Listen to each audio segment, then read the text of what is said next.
welcome to CEC lectures. Myself Dr. Preeti Jagwani from Department of Computer Science, Arifat College. Presently we are going through our series of operating system concepts and with all the platform built for what actually operating system is, what are its modules, what are the services provided by it, and so on and so forth. We are presently going through the module of process management, and within the module of process management today's agenda is about context switch and the operation of processes. So let us begin with. So as you have seen in the earlier lectures that whenever a process enters into a system, according to its own requirement, it will migrate among the various scheduling queues throughout its lifetime. So for example, let's say it has entered and got into the ready queue. Then before getting into the ready queue, it must be selected first so that it can take an entry inside the ready queue. And then when the CPU is allotted, it may require some input output activity in between. Then it will enter the device queue, which is the queue for any input output devices, and so on and so forth. So it is not like that a process enters and then it completes its processing in one go and then it comes out of the system. It has to migrate between various scheduling queue whole throughout its processing time. So now the job of operating system here is to select the scheduling purpose and the process from these queues in some fashion. So we have various queues, we have ready queues, we have input output devices queue, so one queue for each and every device, and so on and so forth. So from which particular queue which process will be taken up and where it will be sent, that's the selection process which your operating system has to perform. So selection process is to be carried out by different modules which are more appropriately known as schedulers here. So just to have a feel of the thing, let's say we have a figure which is available on the system. There is a ready queue here. Whatever is represented inside the circles is your resources. Whatever is the rectangular are the kind of activities going on in the processes. So there is a process, or there are some processes which enters in the ready queue. They are waiting for the CPU. If they got terminated, they'll come out of the queue either, or the next 4 lines are showing the possible scenarios. One is the possible scenario of input output request. It may have an input output request, so it will join input output queue, or its time slice expired and it needs more processing, so again it will join the ready queue. Or it may the process may generate child, then the child will execute, and after that it will join, the parent process will join the ready queue, and or it could be a case of interrupt. So this is what we have already seen earlier. So my agenda here is, in order to get the processes inside these queue, there has to be appropriate schedulers. And so 2 schedulers are more common. One is a long term scheduler and another one is the short term scheduler. So let us now try to understand what actually this long term and short term scheduler are. So long term scheduler is also known as job scheduler. This scheduler or this module is going to select the processes from the job pool. So we have a pool of processes which are, or pool of jobs which are waiting for their processing operation to get executed. So what which basically which processes are going to join in or which processors are going to be inside the memory for processing. Selection of those processes is the job of long term scheduler. So long term scheduler or job scheduler basically loads the processes into the memory, and these processes are loaded into the memory for execution. So let's take the scenario of a batch system. So in case of a batch system, what happens here? There are many processes which are submitted, and the operator waits for a batch to be formed. So basically the processes are not going to be executed immediately as and when they are submitted. They are going to be we can say collected or spooled to a mass storage device. It could be a magnetic tape in the earlier legacy systems, or nowadays it is typically disk.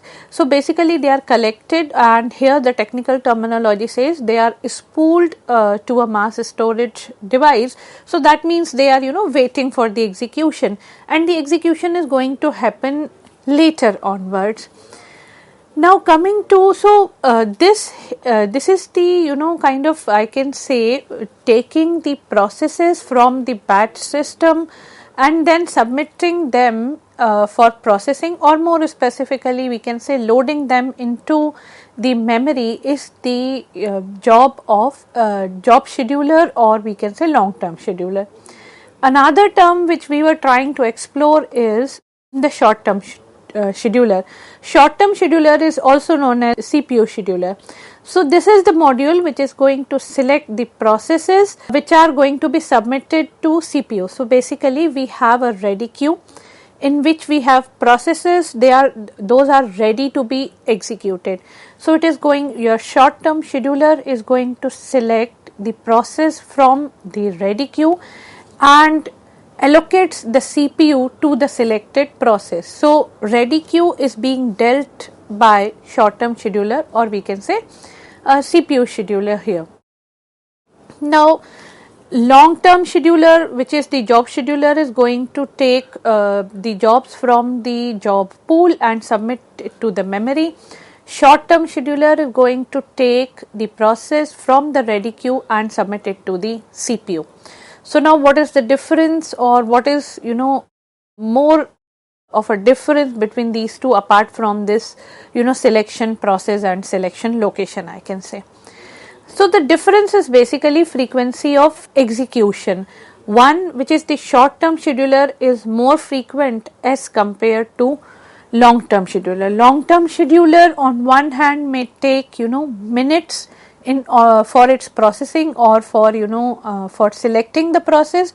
On the other hand, short term scheduler is not having that much of flexibility to be so less frequent, so that it can select the jobs in the minutes. It is going to perform, or it is going to be executed in every few milliseconds. So why? Let us try to see. So for example, as I have told you that short term scheduler is going to take the process from the ready queue and submit it to the CPU for execution. Now considering the speed of CPU, we all are aware that's the most fastest, I can say component inside the computer system. So a CPU is not going to hold or is not going to take much of the time in the processing. So for example, a process may execute only for a few milliseconds before waiting for an input output request, because CPU is very fast, and even if your process is looking for an input output device to fulfill its requests, it is going to be taken up by the CPU for few milliseconds, and then it will be submitted to the next your input output device queue. So how frequently this operation is going to happen in a normal processing system, if we can say, or in a normal computer system, how frequently this operation should take place. So the idea is, a rough or a general idea is every 100 milliseconds CPU is going to change the process, and it will take the next process in order to take the next process for processing. Now because the execution time is very short in between the two processes, the short term scheduler have to be very fast. If it is not fast enough, then in that situation it is going to waste the CPU time. Let us try to see with the help of a small mathematical example that how it is going to take up more time if it is not fast, or how it is going to waste the CPU cycles if it is not fast enough. So for example, let's say it is kind of a 10 millisecond job for a short term scheduler to execute, to decide a process which is to be executed, and the execution time of the process is 100 milliseconds.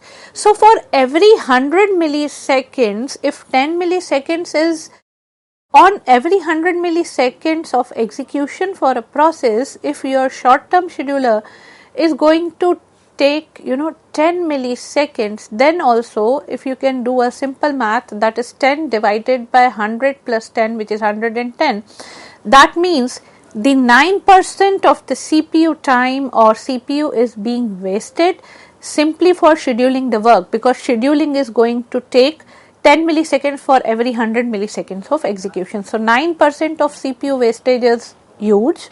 So I can recommend, or the engineers recommend basically here, that there should be fast frequency, or there should be a frequency which is more in case of short term scheduler, in order to avoid the wastage of CPU cycles. Now coming to the long term scheduler, why this long term scheduler cannot be very fast? It is a less frequent process. Now why? Let's try to see.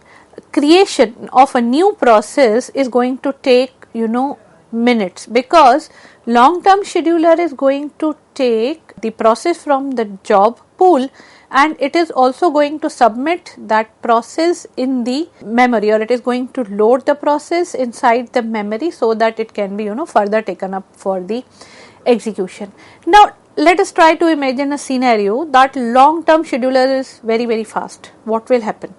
So if long term scheduler is very fast, and actually if you can see, I can say the long term scheduler is going to control the degree of multiprogramming. Now what is this degree of multiprogramming? The degree of multiprogramming is a simple kind of, I can say it's a technical term which is used for the number of processes which are inside the memory and they are waiting for the execution. So now imagine that long term scheduler is is executing very frequently as that of a short term scheduler, and keep on submitting the jobs inside the memory, or loading the jobs inside the memory in order to have them further execution. So basically it is about the number of processes in the memory. So if the degree of multiprogramming is kind of varying a lot, which is a result of your long term scheduler being very frequent, it is going to create a hell lot of disturbance, because ultimately your main memory is also very limited.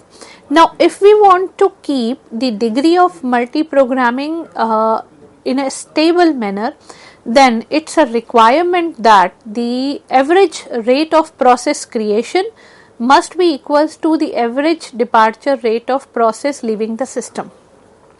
I repeat, if we want to keep the degree of multiprogramming stable, then the average rate of process creation must be equals to the average departure rate of process leaving the system.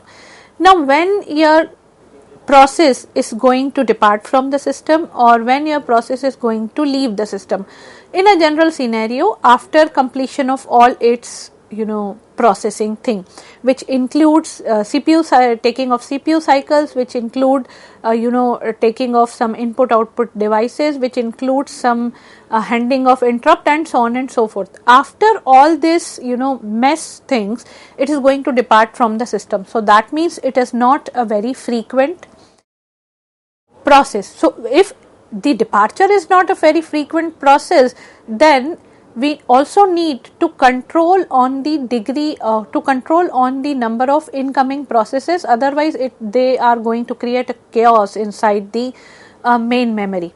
So it is very important to keep the degree of multiprogramming stable, so that the average rate of process for which the average rate of process creation has to be equivalent or equals to, we can say, the average departure rate of process leaving the system. So, the long term scheduler may need to invoked only when a process leaves the system, then only there is a scope of one system getting entered inside or getting loaded inside the main memory, and this interval is going to be long. That means your system is not going to depart every few milliseconds IK. So, because of the longer interval between executions, long term scheduler or the job scheduler is having a flexibility to opt for more time in order to decide which process should be selected for execution, or more specifically which process it can take up and load inside the main memory. So, long term scheduler is having that frequency because there is a longer interval between execution. As far as short term scheduler is concerned, short term scheduler, because of its being very frequent, because it is dealing with the ready queue, so it is not having that flexibility. So, now till this point we have understood that what actually a long term scheduler is, what actually a short term scheduler is, and why they are required, and what is the we can say difference between the long term scheduler and the short term scheduler. Now, coming to what kind of processes should be selected by the long term scheduler, because long term scheduler is I can say, in a non technical language, we can say it's a kind of an entry gate which is going to give the entry to the processes for execution. So, which processes your long term scheduler is going to select, or which processes the long term scheduler must select. So, processes basically, if you can say execution wise, they can be categorized into two categories. One is an input output bound category, another one is a CPU bound category. So, input output bound category, as the name indicates, it is these are the processes which are they spends more of its time during input output rather than doing the computations.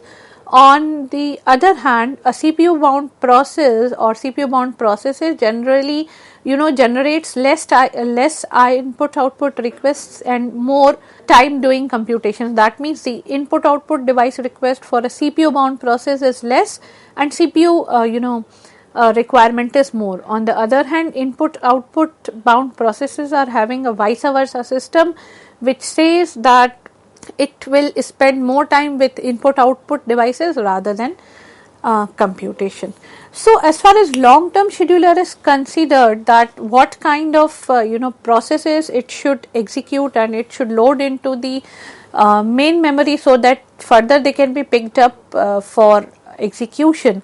So, there should be, in order to have a controlled and a stable system, it should have a good mix of input output bound as well as CPU bound processes. So, it is the responsibility of a long term scheduler to select a good process mix of IO bound and CPU bound processes, because if this is not going to be balanced, that means there are more input output bound requests, more input output bound processes, then the ready queue will be relatively emptier, and the short term scheduler will have very little task to do, because more more processes are looking for input output devices. On the other hand, if more processes are looking for CPU devices, then input output waiting queue is going to be emptier as compared to your ready queue.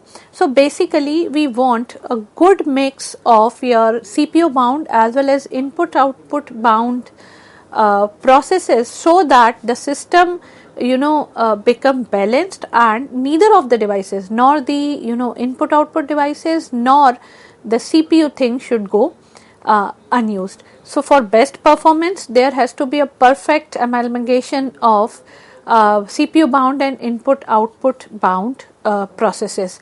But in this is also worth noticing that some systems like some time sharing systems such as Unix and Microsoft Windows, they don't have long term scheduler.